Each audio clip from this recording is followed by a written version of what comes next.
Todo mundo chocado que eu estou viciada no jogo. Um sonho, tá? De vir. É um vezes 10. Vivemos em uma era em que a tela se tornou nosso espelho.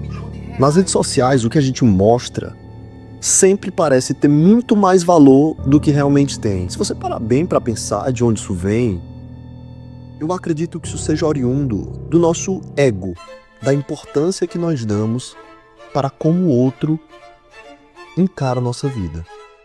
Meu nome é Raul Furtado e nesse documentário nós vamos explorar como o consumismo digital molda comportamentos, compromete finanças e chega a influenciar em cada passo da nossa vida em sociedade como um todo. De acordo com uma pesquisa recente da SBVC, aproximadamente 14% dos brasileiros já abriram mão de recursos básicos como água, luz ou energia, ou até a moradia, o aluguel, para apostar. Esse dado não revela apenas um problema financeiro, ele revela uma crise educacional, uma crise no autocontrole e de sentido como um todo na vida dos indivíduos. O Código Civil, por sinal, que é uma norma interna brasileira, reconhece a figura do pródigo. O pródigo é aquele que gasta de forma irresponsável.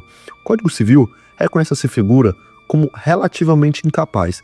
Agora, traduzindo o que isso significa, a própria norma brasileira prevê que tal indivíduo não terá o direito à liberdade patrimonial.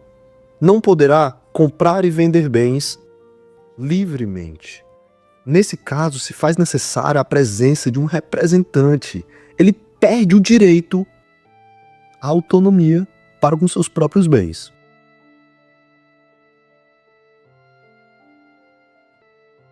Sem dúvida, são estabelecidas relações de poder, né? Muitos influenciadores, por exemplo, né? Eles conseguem, digamos assim, sujeitar a mente e o coração das pessoas ao seu campo de influência, à sua zona de influência, né?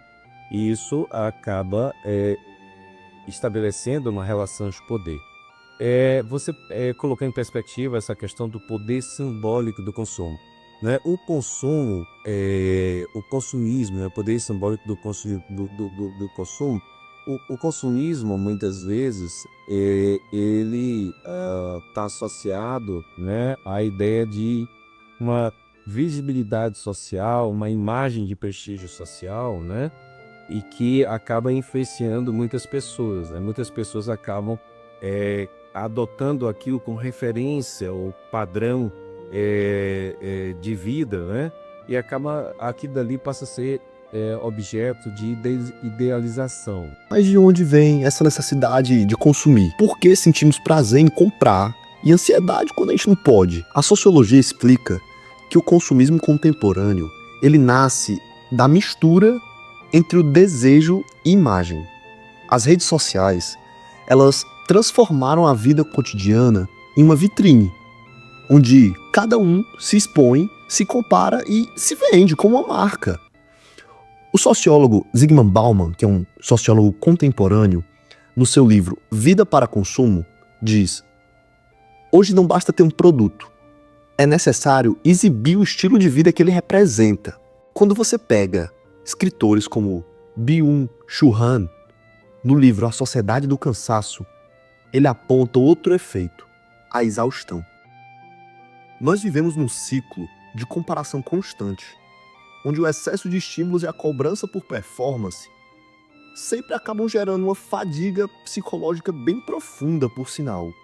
E para aliviar essa fadiga, consumimos ainda mais, o que acarreta num ciclo vicioso de cansaço e de necessidade de aprovação social alimentada através do consumo. O consumo virou uma anestesia emocional. E quanto mais tentamos preencher esse vazio, mais ele parece crescer. As pessoas consumem por diversos motivos. Uma é por inclusão, por exemplo, outras por satisfação, por desejo, porque a moda pode trazer N características, mas na sociedade atual, em que você vive o império do efêmero, que todo mundo procura consumir Mas consumir por quê? Porque elas querem aparecer, porque elas querem chamar atenção, ou porque elas querem satisfazer um desejo que comprar gera endorfina e você se satisfaz dentro do seu interior. Então existem N motivos, mas acredito que as pessoas consomem de uma forma inconsciente e de uma maneira que só prejudica elas, porque no fim você não precisa de muitas peças de roupas para vestir. Você precisa do básico, mas numa sociedade onde também a indústria incentiva o consumo, você tem que consumir para que esse dinheiro rode e se sustente toda uma sociedade e a economia. Uma outra perspectiva é que esse problema não é estritamente psicológico. Ele é também um problema econômico. O crédito fácil, as compras online, o marketing agressivo, eles criaram um terreno fértil para o endividamento, principalmente com a juventude. Segundo alguns dados de órgãos de defesa do consumidor, o número de jovens com dívidas em atraso cresce a cada ano, impulsionado pela lógica da compra impulsiva e do compre agora, pague depois.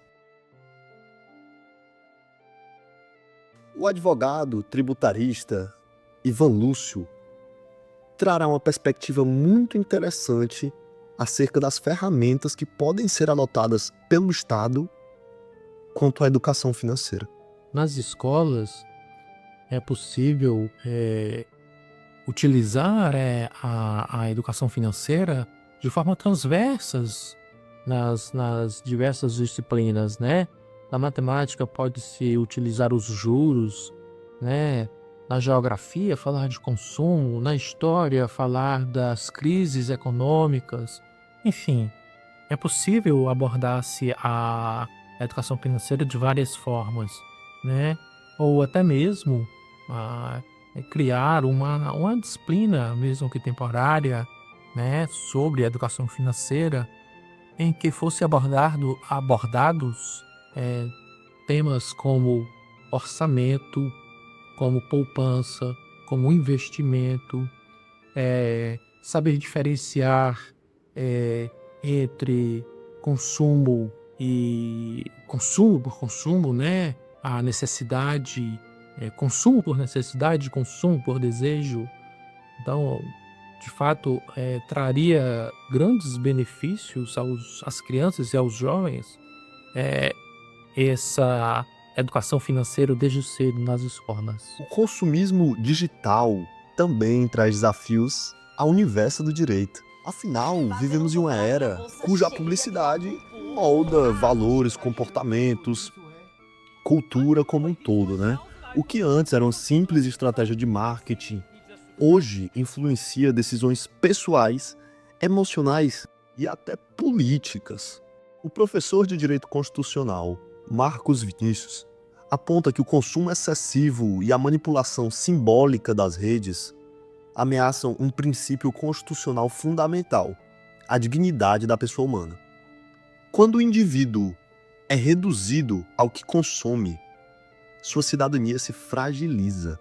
O consumismo, sobretudo na sociedade de espetáculo que nós vivenciamos hoje, né, em que a imagem, muitas vezes artificial da vida, né, ela acaba influenciando o comportamento das pessoas a agir de um determinado modo e inspirando uma lógica que ostenta um ter incompatível com a realidade, né, acaba gerando uma pressão, né, sobre as pessoas acerca do seu próprio valor, né? Muitas vezes que eu identifico é que muitas pessoas veem no sucesso, muitas vezes artificialmente projetado por algumas pessoas, leem aquilo como se fosse uma diluição pessoal, né?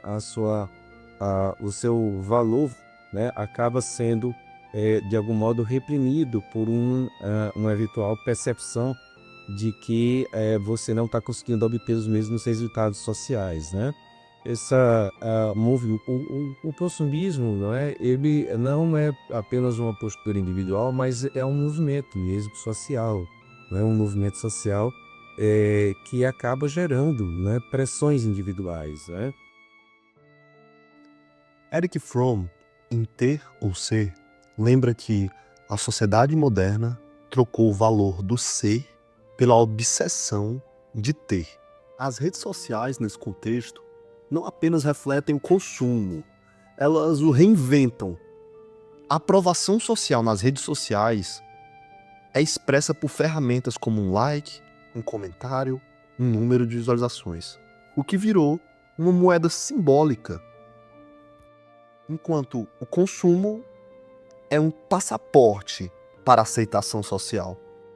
Enquanto a busca por virtudes, a consciência de classe, o olhar para o próximo com empatia são subvertidos, são vistos em terceiro, quarto, quinto plano. Mas quando a luz da tela apaga, o que resta? Resta um indivíduo cansado, endividado, deprimido e carente de atenção. Quando nós tratamos de direito penal e consumo, principalmente dentro da vertente do consumo excessivo, a pergunta que surge naturalmente é de se existe ou não um limite para que influenciadores, produtores de conteúdo, fabricantes, vendedores, enfim, exerçam algum tipo de domínio sobre os consumidores finais. Porque o que ocorre hoje em dia, no cenário atual, geopolítico, globalizado, digital, em que ninguém mais vende nada de forma física, é tudo digital, é tudo online, é preciso que nós analisemos o contexto. E que contexto é esse? Será que existe um limite para que esse influenciador, ou para que esse vendedor, ou para esse prestador de serviço divulgar o seu conteúdo, divulgar o seu produto nas redes sociais de modo a não induzir o consumidor a consumir de forma excessiva? Porque o que ocorre hoje é conteúdos apelativos, contextos apelativos, cores apelativas, números excessivos, muitos ganhos, muitas perdas. E o que não temos é advertências ao consumidor acerca daquele consumo excessivo. Então, ao meu ver, o limite que existe é: pode-se divulgar tudo que queira fazer desde que não seja ilícito. Contudo, que advirta o consumidor final acerca dos riscos que ele está tomando, consumindo ou adquirindo determinado produto. Isso vai desde advertências, limites de idade para o uso de determinados sites, produtos, vendas online, compras online, até a limitação de quais conteúdos podem ou não ser divulgados, por exemplo, no Instagram. Porque hoje em dia não existe essa limitação. Tudo pode ser divulgado, tudo é divulgado e tudo é amplamente aceito pela sociedade, porque a gente não tem esse filtro. Não existe um controle das redes sociais. Veja bem, eu não estou falando de censura. Estou falando de um limite ético e até legal, em que o direito penal poderia entrar para coibir práticas abusivas e excessivas para com o consumidor final. Então, ao meu ver, a solução para isso é que existe uma limitação, tanto que ela é ética, que ela já é natural, mas não é aplicada, não é refletida no direito. E de que forma isso poderia ocorrer? Através de legislações, portarias, o próprio DECOM, as áreas do consumidor baixarem portarias, decretos, para coibir, para ajudar o sistema judiciário brasileiro, que já é demasiadamente lotado, a impedir que certas práticas abusivas e excessivas por parte de alguns influenciadores, vendedores, produtores de conteúdo, exerçam tal domínio sobre o consumidor final. Porque o que existe hoje, na realidade, é um domínio sobre o consumidor final que consome de forma desenfreada, estimulado por conteúdos apelativos, ganhos apelativos e informações, na maioria das vezes, falsas, sem advertir o consumidor acerca dos riscos que isso implica a ele. A educação financeira é mais do que um conteúdo escolar. É uma ferramenta de liberdade. Você aprender a planejar, economizar, pensar antes de comprar, é, em última análise, um ato de resistência. Quando entendemos o impacto de cada escolha, reconquistamos a autonomia sobre nossa própria história. Os desafios do século em que vivemos não é apenas econômico, é existencial, é interno, é psicológico. Precisamos reaprender a equilibrar o desejo de ter com a necessidade de ser. Consumir é inevitável, mas deixar de pensar, abrir mão do senso crítico, do discernimento, da verdadeira opção, isso sim é perigoso.